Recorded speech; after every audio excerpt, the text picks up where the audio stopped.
පත්තිනි මෑණියෝ දෙවියෙක් වුණේ මොකක් නිසාද? පතිවෘතාව නිසා. පත්තිනි දේවතාවිය යසෝදරාවගේ මාවතේ යන කෙනෙක්. ඉතුමිය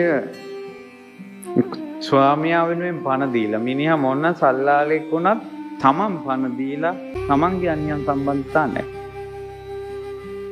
ඒ නිසානේ එයා තමන්ගේ පියවර කඩලා ශාපකලේ තමන්ගේ ස්වාමියාට හානි වෙද්දී කරපු දේ වැරද්දක් වෙන්න පුළුවන් පඬිපුරේ ගිනි තියපු එක. නමුත් ඇය හැම දෙයක්ම කළේ ස්වාමියා වෙනුවෙන්.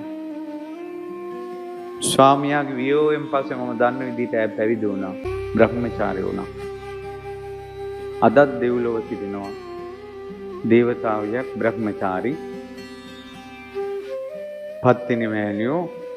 ඇය ඒ පතිවෘතාවටයි බඹසරටයි එන්න හේතුවක් තමයි කියනවා පත්තිනි මෑණියෝ කලින් ජීවිතයක වස්වැසූ සංඝයාට සිවුරු 1000ක් පූජා කළා කියලා.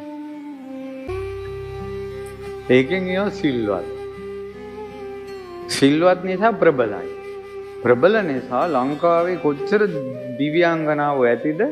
ලංකාවේ එකම දැහැමි දිව්‍යාංගනාව විදියට පිදුම් ලබන්නේ පත්තිනි දේවතාවය නම. උතුම් සීලයකට ඇවිල්ලා.